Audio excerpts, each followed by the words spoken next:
Hello children, welcome back to your physics class. In the previous session, I explained you some topics of the motion chapter, which is 8th chapter in your textbook. What are those topics? Let us recall the names of those topics. Those are reference point and its importance in in giving the location of any object. Okay. Next, what is meant by motion? Types of motion.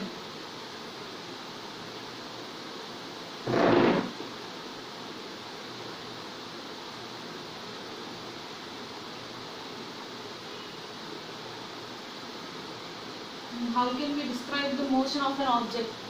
That is by using distance and displacement.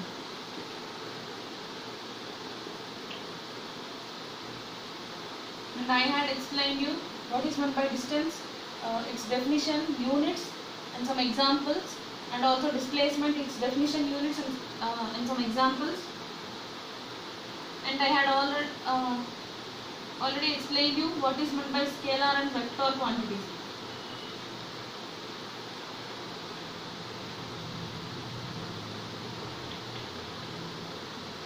I had also explained you these topics. And distance, whether it is a scalar quantity or a vector quantity, and displacement, whether it is a scalar quantity or a vector quantity, and why those are said to be scalar or vector quantities, that reason also I explained you.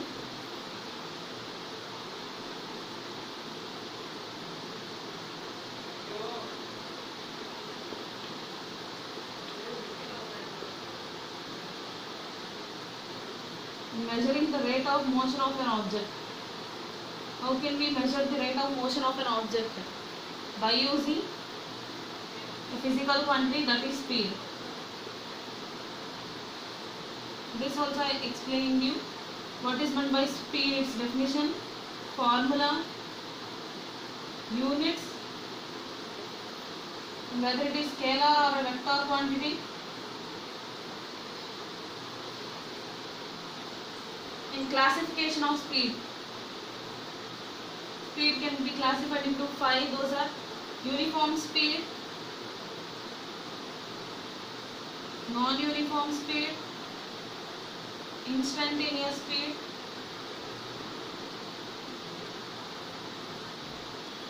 average speed. So these are the 5 classifications. Uniform, non-uniform, instantaneous, average.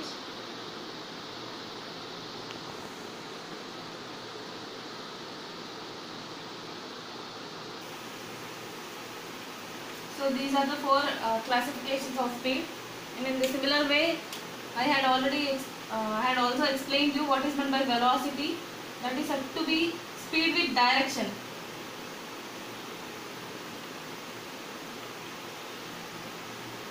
Speed with direction.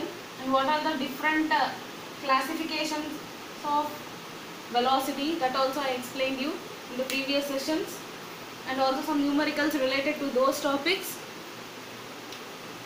So, and one more point I explained you, that is what is the difference between speed and velocity. So these topics I had explained you in the previous session, and now I am going to explain the remaining topics of this chapter.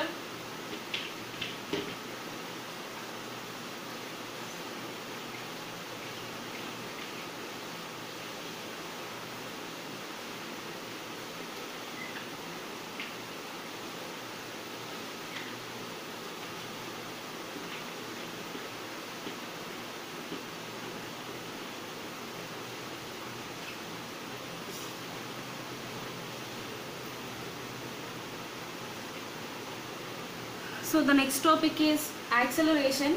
So before going to discuss about that topic, I am going to explain you some in-text questions and also numericals related to the topics whichever we discussed till now. Okay. So in page number 102 in your textbook,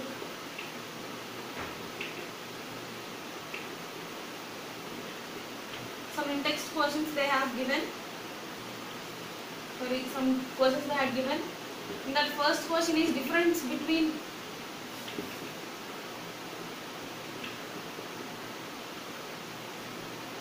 speed and velocity. That already I had explained you in the previous session.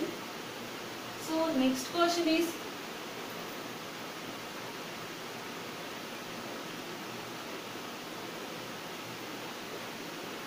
under what conditions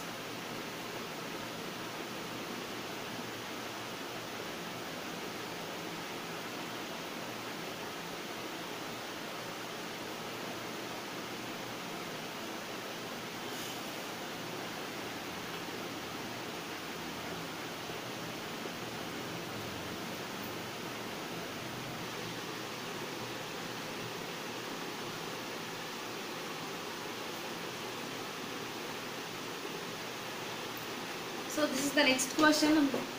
I'll explain you. Under what conditions is the magnitude of average velocity of an object equal to its average speed? Here in the question they asked us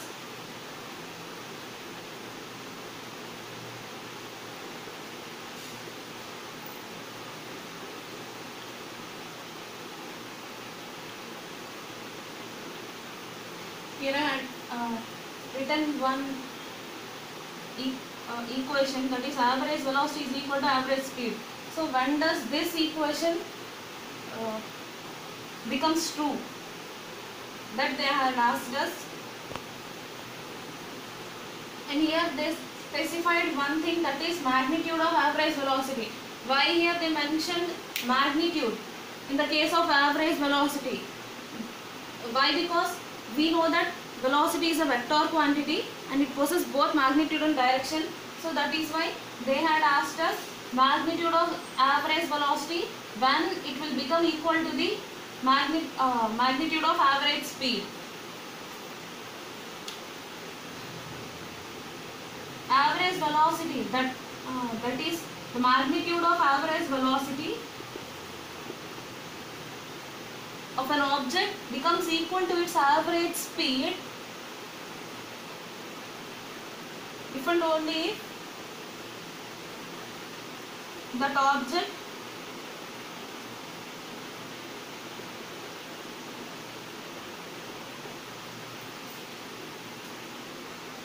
moves in a straight line or moves in a straight path, that too in one direction only. That too in one direction only. If an object moves in a straight path and in one direction only, it shouldn't change its direction. So in such a case, the average velocity of an object becomes equal to its average speed. So this is the second question. Next question.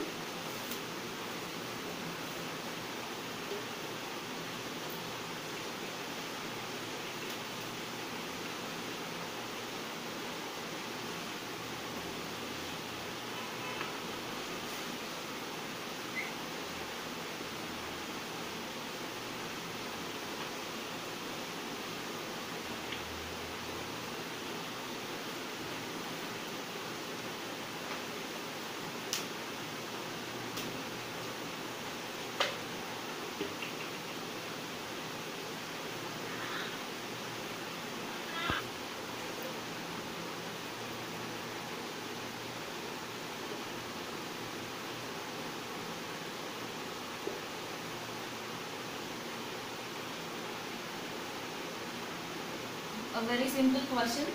What does the odometer of an automobile measure? Already you have learnt about this odometer in your previous classes. What is the use of odometer?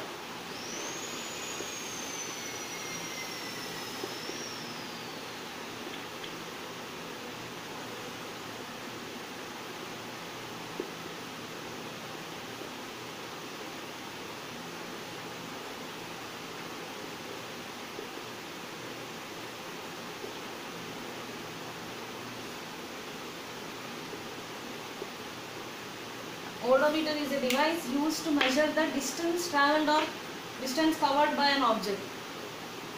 So it is used to measure the distance traveled by an object. And you know this also, speedometer. What is the use of speedometer? It is used to measure the speed directly, speed of an object. Okay. So what does the odometer of an automobile measure? Distance covered by an object. Next question.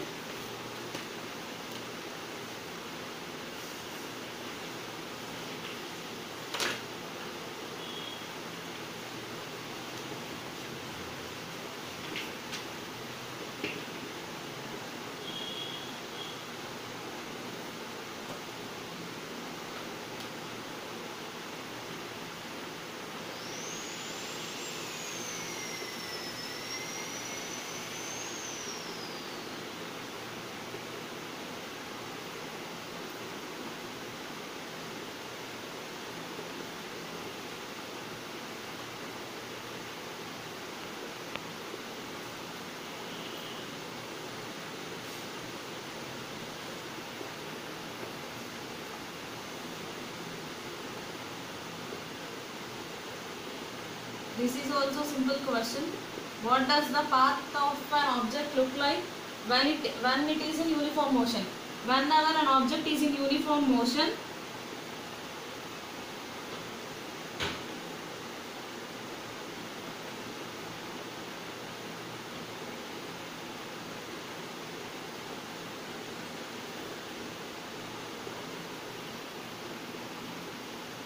it follows a straight line path.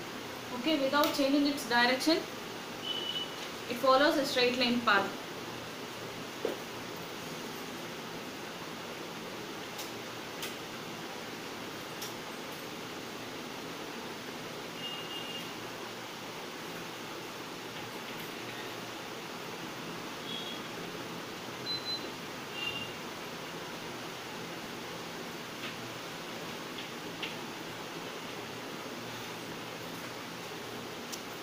Next question.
So children, this is a numerical. During an experiment, a signal from a spaceship reached the ground in 5 minutes. So here they had given time. Okay. And what was the distance? They asked us to find out the distance. Okay. Of the spaceship from the ground station. And what else they had given in the question? Speed of the signal. That is S. First of all, whenever you are going to solve a numerical, you should write the given data. Given t is equal to 5 minutes. Whereas speed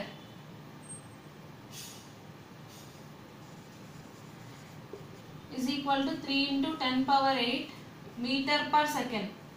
In this way we can write. Already I had given you this in your notes.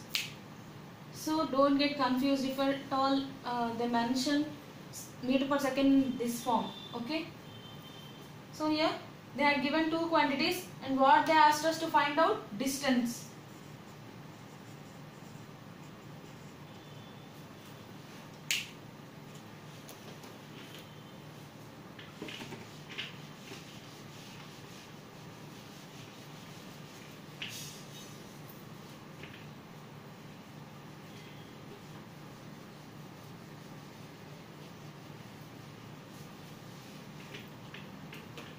Do we have any formula related to speed,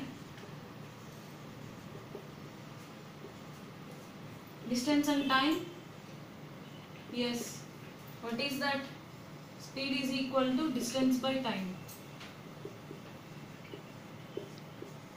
Distance covered by an object in unit time. So if they ask us to find out speed, we can use this formula and we can find directly by substituting distance and time values in this formula. But they asked us to find out distance. So we have to subject this quantity by sending the time present in denominator to the other side of equation. So whenever we send any quantity which is present in denominator to the other side of equation, we need to multiply it with the quantity which is present on the other side of equation. So we can get the required formula like this. Distance is equal to speed into time. Okay, and they had given us speed. What is speed? 3 into 10 power 8 meter per second.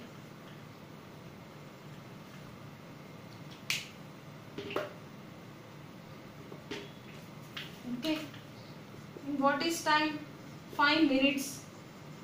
Children, already I had explained you, if at all the units given are not in same system of units, then we should change. Okay, we should convert the units. So how can we convert the units? Either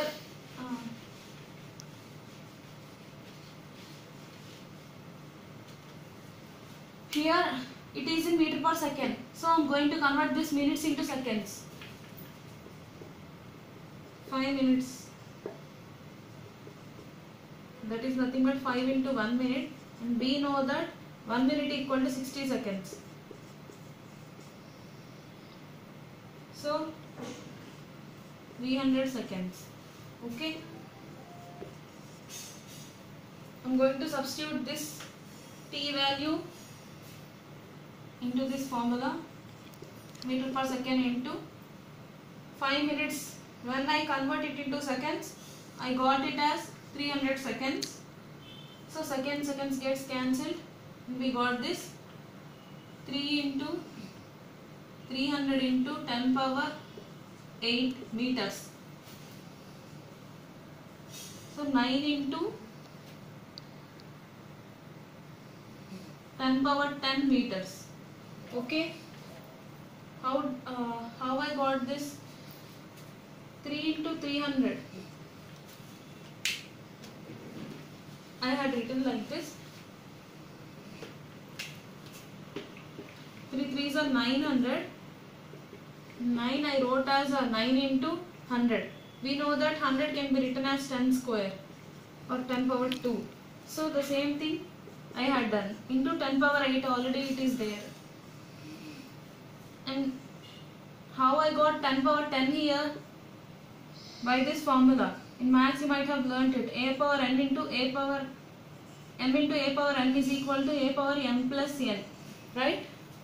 So in that way I had added 10 power 2 plus 8, that is equal to 10 power 10. So finally I got 9 into 10 power 10 meters. Okay.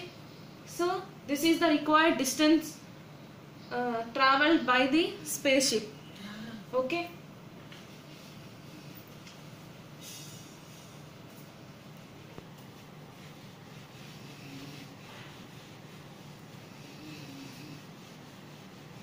Next I am going to explain you solved examples in the textbook.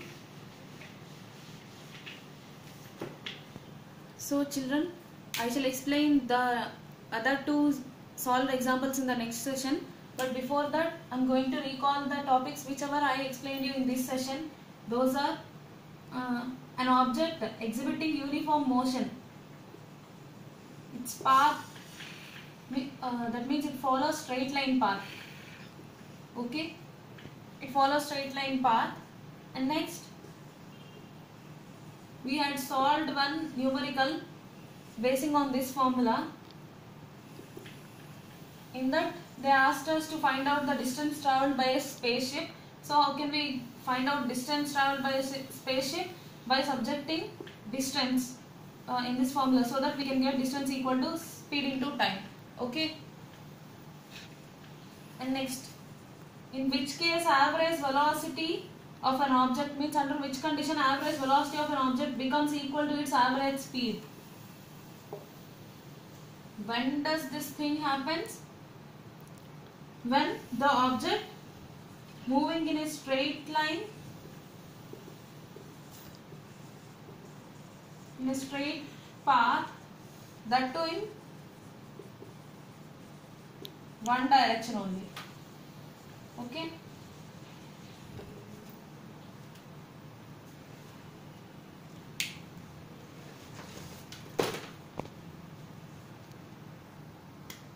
And also I had explained you what is the use of odometer and speedometer. So these topics we discussed in this session, and I shall explain the other topics in the next session.